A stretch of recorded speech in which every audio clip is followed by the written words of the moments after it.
क्या आप दुश्मन सैनिक पर पैराशूट से लटकते समय गोली चला सकते हैं? यह पूरी तरह इस पर निर्भर करता है कि वह किस विमान से गिरा है। मान लीजिए आपने एक फाइटर जेट को मार गिराया और पायलट ने इजेक्ट कर लिया। अगर आप उस पर नीचे आते समय गोली चलाते हैं तो बधाई हो, आपने अभी अभी एक युद्ध अपराध किया है।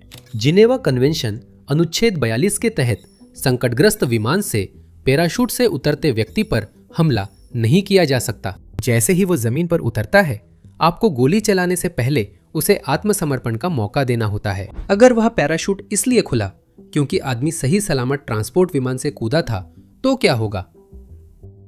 अब वह पैराट्रूपर है और अनुच्छेद 42 उस पर लागू नहीं होता।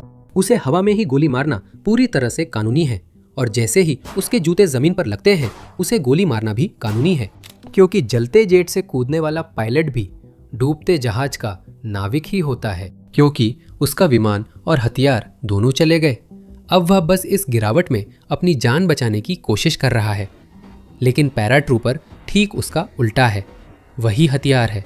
यह नियम हवाई युद्ध के इतिहास में अधिकतर नहीं था, इसलिए दूसरे विश्व युद्ध के दौरान दोनों पक्ष मौका मिलने पर बेबस हवाई सैनिकों को मार सकते थे, क्योंकि जिस पायलट को आप आज घर लौटने देते हैं, वो अगले हफ्ते ही एक नए विमान में वापस आ जाता है और फिर से आप पर बम गिरा रहा होता है।